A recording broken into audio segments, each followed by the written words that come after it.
Alright guys, today I'm going to work on a really simple project. I'm going to build a C table. More expensive. It's very simple and easy. I'm using select pine 2x2s. They're 4 foot. I am kind of copying the idea. I saw somebody else on YouTube do it. But we're going to dive right in. I went and measured my couch, and the height I want is 29 inches. These are 4 foot, so what's perfect is my tall one, 29 inches. I'm going to measure it, make a cut for them, and that left me with 18 inches of extra wood, which is about perfect because it goes just over the arm and just slightly past that.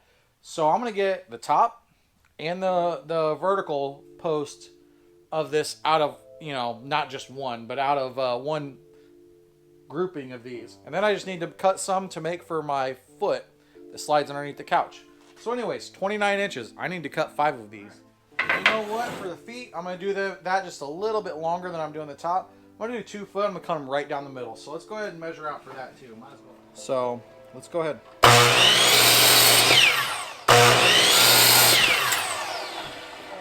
This is going to be an interlocking system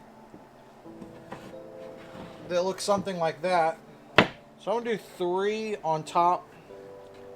So there's going to be 2 of these that are sticking out farther, because we got to interlock this the right way. You need to think ahead on that. I was just realizing that. I'm just thinking to myself. They got to fit each other. So that's the rough end. There's going to be 2 as it stands. As I've done with my other glued together pieces, I'll just put glue on one side.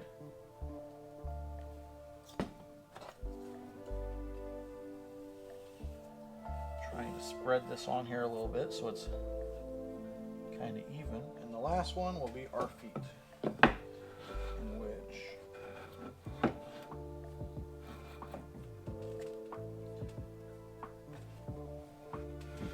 we are not, although I need to put glue on this side.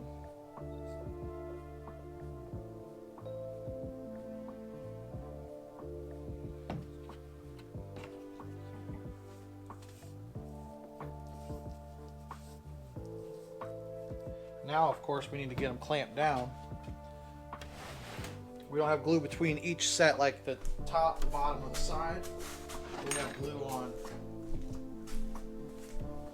sets of 5 of there, so right down the middle. I'm also going to put that one in the middle in a moment once I let it set. But first, as you've seen multiple times, the wipes make a difference. Alright, I just want a little bit of tension in the middle so that they don't bow in or anything like that. We'll leave that alone now for the time being. Alright guys, so I've left this for 24 hours just to make sure that the glue cures. So there's our feet. Here's our top surface, which we're going to deal with here in a few minutes. Is our top. Alright guys, so first thing I'm going to do is we're going to try using my new my new cordless planer. I've not used this before. We're going to give it a go and see how it works out.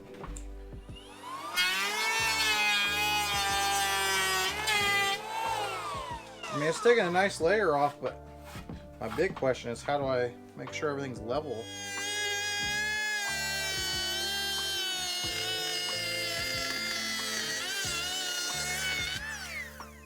Well, that pass was pretty good right there.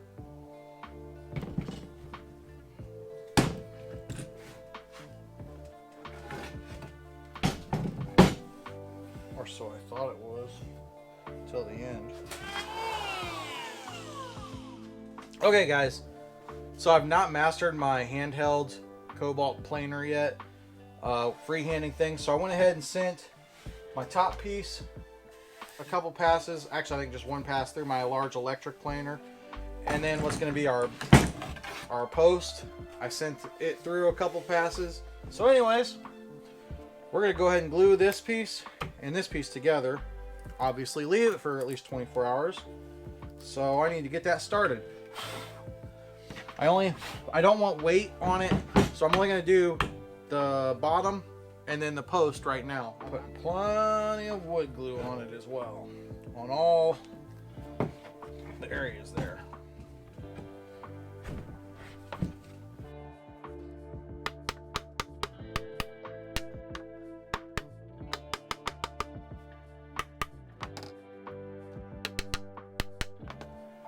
So by eyeball, I was leaning in too much. Now that I've squared it, leveled it, we should be sitting good right there. Okay. Make sure we're still in good shape. Yep, that's looking good. Now, for what will be the top of our table, I want an inset surface area a little bit like the ones I've previously done. So I'm going to use my new router.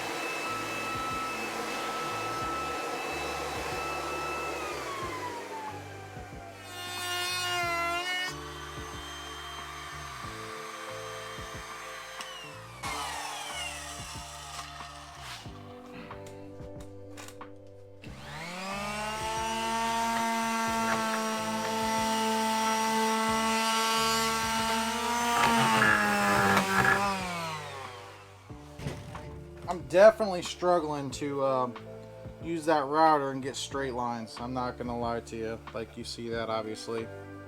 So it's a little deeper than I intended originally too. I definitely misjudged the depth of my router where I had it set.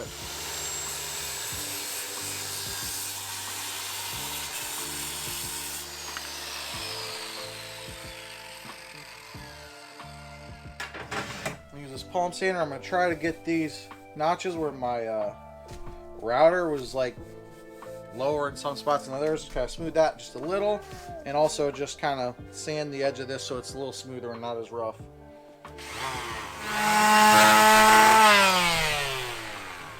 Sorry, kiddo. Be careful. Can I have this one? Yes, you can have it. Yep. Here, scoot over there. I want Scoot over there. on it to make it beautiful. So this could be. You can draw on that one. That's fine. Oh, can I have the other one too? Yes. Oh, it's snowing. It's snowing sawdust. Can I can I have you go in the house for just 1 minute and then I'll come in and get you? All right, just for anybody that's curious, I'm not crazy about using my saws or anything like that when my daughter's around, so I sent her back in the house for a minute.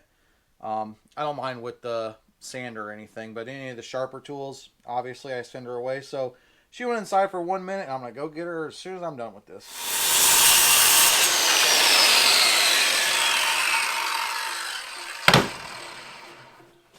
Unplug that. Alrighty. Now we got our pieces cut, level. We're ready to move on to the next part. I want these two blocks. I want all the pieces of the block. You can have all the pieces of block. That's fine. I think I'm actually going to need some more glue. This brush has had it, but for right now, for just moving this glue around, it's working.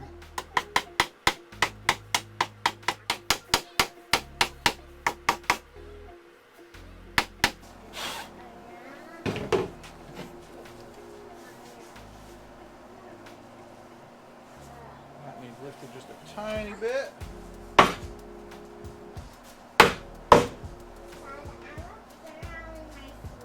You gonna spin around in your swing?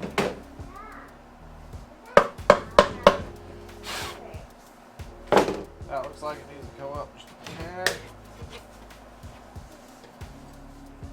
Alright. According to my square, we're pretty square in this corner. So I think we're in about as good a shape as we can be right there. Alright, so next I need to cut out a spot for my outlet. I've bought this off Amazon before. I'm going to put it on the back side here, so I just need to do a little cutout. Got my 2 marks there. That should be good.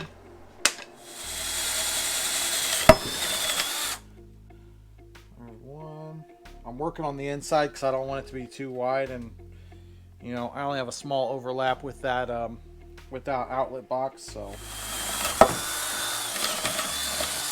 All right, sweet.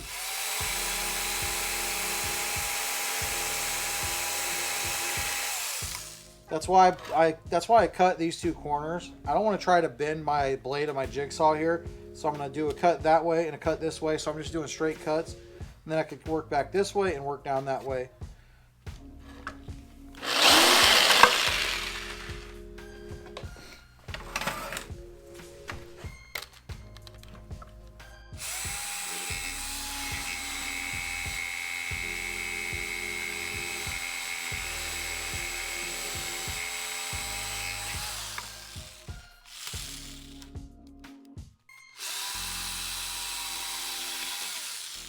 That's obviously not straight, so we're gonna get our piece and see where we're at. Darn. I don't know. I have no idea how I got off so far with my measurement. Alright guys, so what I did to fix my mistake, I didn't want to put the box in, but I really was struggling to get this done without having it in there to kind of hold everything together. So I'm just gonna cut around it when I paint. So anyways, I actually took a piece of a ruler, cut it down, screwed it into the side there. As you see here, I used some wood filler, and then on the back side I used some paintable latex caulk. So it's gonna be good to go. It'll cover it up. We're gonna paint over all that, cut that in. I think it'll look just fine. So let's go ahead and get started painting on this. At the advice of a friend who used to be a painter, I decided it was time to get a high quality paintbrush. So I bought my first Purdy. Okay, you guys ready? I would say I'm a slightly below average painter. As I was just stating, this is my first time using this paintbrush. Most expensive paintbrush I've ever owned. Let's see how I can cut in, how this goes. My friend was recently watching my video where I was painting in the camper and all the struggles I had with painter's tape, and he was telling me how he doesn't use painter's tape, how he has high quality brushes and just cuts in, and how important it was to have a good brush. So I figured it was a time to give it a try. Alright, 1 of 4. He also made other suggestions to me as he watched the video. He talked about stuff like making sure my brush strokes go all the same direction. So maybe going down with the brush in one direction, but then turning it and coming back so that the bristles don't stroke back and forth, which would then cause paint to splatter. Stuff like that. I'm sure he told me a lot more, and I did my best to remember as I was going through all this. But of course, I'm sure I forgot some of those tips.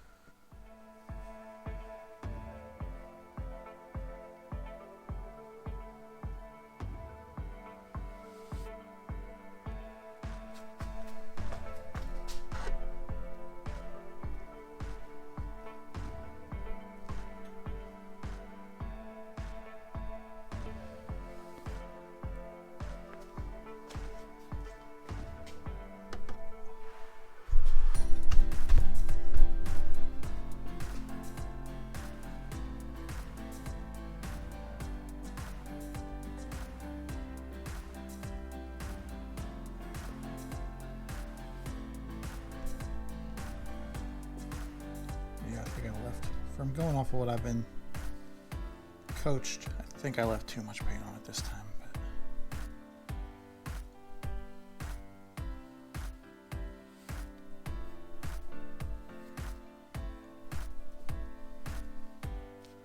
Alright, I'm gonna get some of this off here on both sides.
All right, painters of the world, professionals.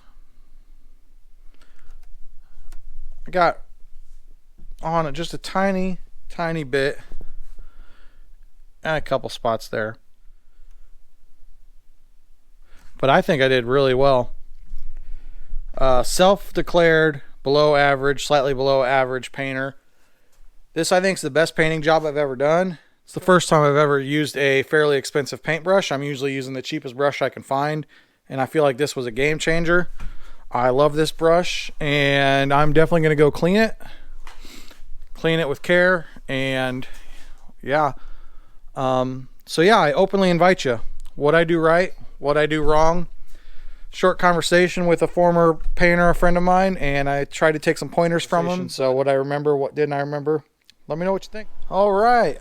I like how it turned out. I think it's looking pretty good. I love this milk paint. It gives it that chalky look. Loving it. That's going to do it for today, guys. Like, comment, and subscribe. I'll see you.